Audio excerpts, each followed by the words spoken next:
Hi everyone, we're back in chapter 10, Facial Devices and Technology.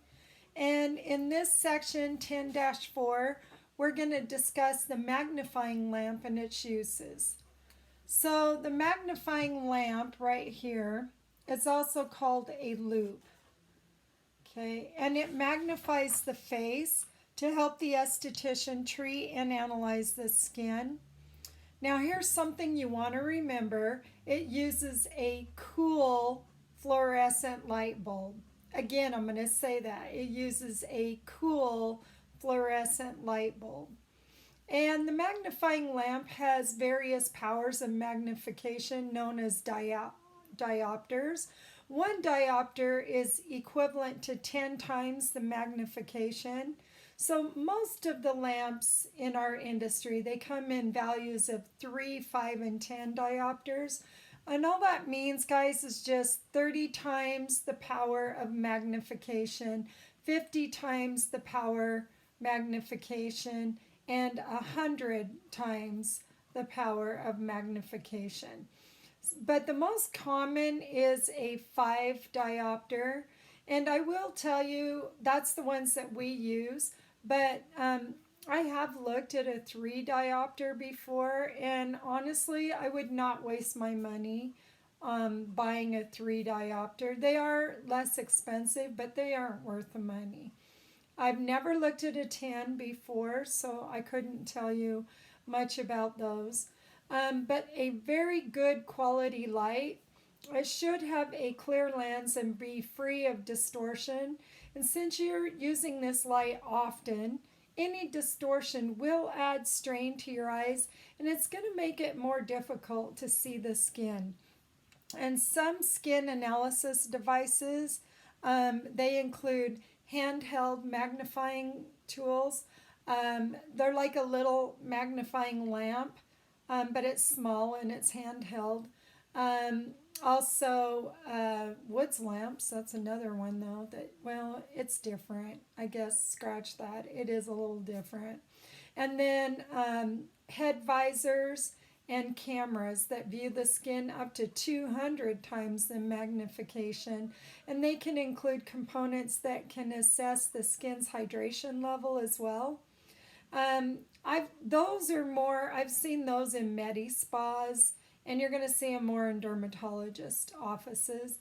And these devices are especially useful to track the treatment progress in medical aesthetics when performing advanced treatments such as peels or microdermabrasion.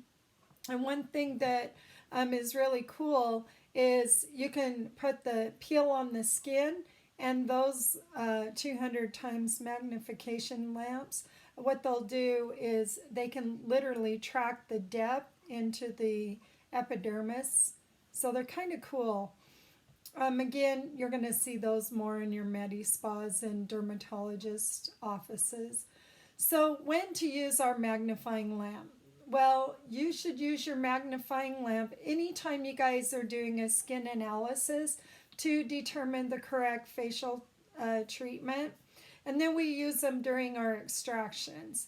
So, you want to put the light over, when you're doing your extractions, and then that's also a really good shield, because there's been times I've been doing extractions, and if luckily I have been using my light, and those extractions literally explode into the light. They'll hit the lens of my light. So if I would not have had that light there protecting me, that could have, went into my eyes or whatever, which could be very dangerous. So guys, make sure that you are using your magnifying lamp when you're doing your extractions.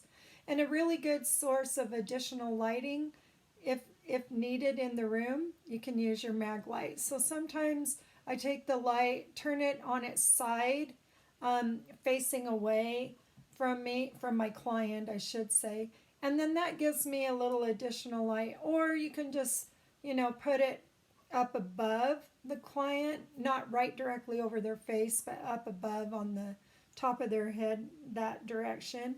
And you can use a mag light for that too, for additional lighting. So the best practices for magnifying lamps. So the lamps are designed to sit on the floor base that comes with them, or you can have them attached directly to a facial cart, such as this one here. It's attached to your cart. But the base that a magnifying lamp sits on, a lot of times you have to buy that separately from the lamp. So when you're purchasing, just check and make sure, do they come together or are they separate? Because I have seen both. The carts are not as mobile, so floor stands are more preferred. It is worth getting a really good quality lamp, guys, that has really good knobs that stay tight instead of one that hinges. It's going to last longer due to all the constant adjustments that are used in positioning the lamp correctly for each client and treatment.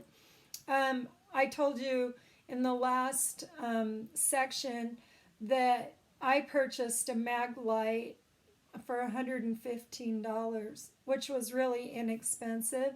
And kid you not, within a week that thing was falling apart. So you really do get what you pay for. And then just remember this, when you're using your magnifying lamp, you always want to use iPads on the client because that light is really, really bright. So when you position that directly over the client, have some iPads, but fold them in half, and that'll add even a little more. And sometimes I like the little tanning bed goggles over the iPads, because then that gives me, my eyes are really sensitive, so it gives me just that little extra that I need. And another tip to keep in mind, it's really important to loosen the adjustment knobs before moving the lamp arm up or down. So follow your manufacturer's recommendations for adjusting the knobs to ensure the longevity of your device. And if you force that lamp into position without loosening those adjustment knobs, you could wear out the hinges of the light, and then it's not going to stay up. And it'll always fall and hit the client and stuff like that. So you've got to loosen those knobs when you adjust it. And then to avoid overreaching and hurting your back or wrists, you need to stand up to move and adjust that lamp. Don't just sit down and try to reach. And it is recommended not to adjust the hinge over the client's face or body, because I have seen where that's literally fell and hit people in the face. All right, so safety and maintenance of our magnifying lamps. So your magnifying lamps, they can last for years if they're well constructed and well maintained. So conversely, if they're abused and roughly handled, their longevity will be compromised. If problems do occur, they typically involve the adjustment arm. The spring on the arm, it can wear out and it can break if it's not used with care. And some of your less expensive magnifying lamps, they have hinges rather than knobs that adjust, and these usually wear out much faster. So periodically too, go through and check the screws around the light to ensure that they're not loose.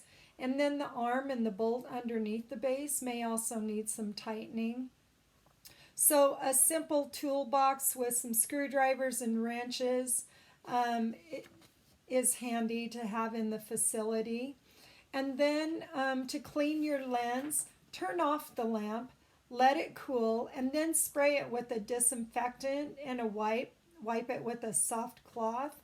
And then you want to do this after every client.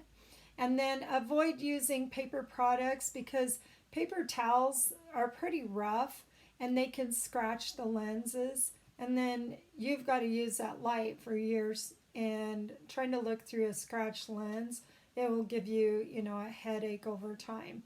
And then clean and disinfect your entire lamp, including the base. So after every use. So guys, check when you're cleaning after you do a facial. Clean the base and down at the very bottom where the wheels are and that. But clean all that, because Um, if you don't, you never know what could, like when you do extractions, some of those extractions literally do fly across, the bed and on down onto your lamp and stuff. So definitely clean all that after every use. Okay, guys, that ends this section. And our check-in question is, what is the most common diopter for your magnifying lamp? So send me the answer at krista@oliverfinley.com. And then after completing this section, reread this section, okay? And then do the chapter 10 do. It's the magnifying lamp true or false questions. And then I will see you in the next section. Bye.